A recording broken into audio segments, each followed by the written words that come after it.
Licence പാട്ടത്തിന് നൽകിയ സ്വകാര്യ ഡെന്റൽ സെന്ററിന്റെയും ശാഖകളുടെയും പ്രവർത്തന ലൈസൻസ് കുവൈത്ത് ആരോഗ്യ മന്ത്രാലയം റദ്ദാക്കി. ലൈസൻസ് വ്യവസ്ഥകൾ ലംഘിച്ചാണ് പ്രവർത്തനമെന്ന് കണ്ടെത്തൽ.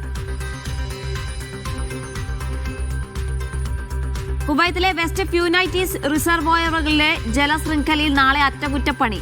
വെള്ളിയാഴ്ച രാത്രി 8-ന് ആരംഭിക്കുന്ന അറ്റകുറ്റപ്പണിക്ക് 1 മണിക്കൂറെടുക്കും. ജലവിതരണത്തിൽ താൽക്കാലികമായി കുറവ് അനുഭവപ്പെടാൻ സാധ്യത. കുവൈത്തിലെ സർക്കാർ സേവന ആപ്ലിക്കേഷനായ സഹൽ വഴി 5 പുതിയ ഇലക്ട്രോണിക് സേവനങ്ങൾ ആരംഭിച്ചു. ഭിന്നശേഷിക്കാർക്കും പരിചാരകർക്കും കുറഞ്ഞ ജോലി സമയം അനുവദിക്കണമെന്ന അഭ്യർത്ഥന, ട്രാഫിക് പെർമിറ്റ് അപേക്ഷ തുടങ്ങിയവയ്ക്ക് ആപ്പ് വഴി അപേക്ഷിക്കാം. കുവൈത്തിൽ കടം തിരിച്ചടയ്ക്കാത്തവർക്കെതിരായ അറസ്റ്റ് വാറന്റുകളുടെ എണ്ണം ഗണ്യമായി ഉയർന്നു. 2025 ഓഗസ്റ്റ് മുതൽ ഒക്ടോബർ വരെ 5669 അറസ്റ്റ് വാറന്റ് അപേക്ഷ രജിസ്റ്റർ ചെയ്തു.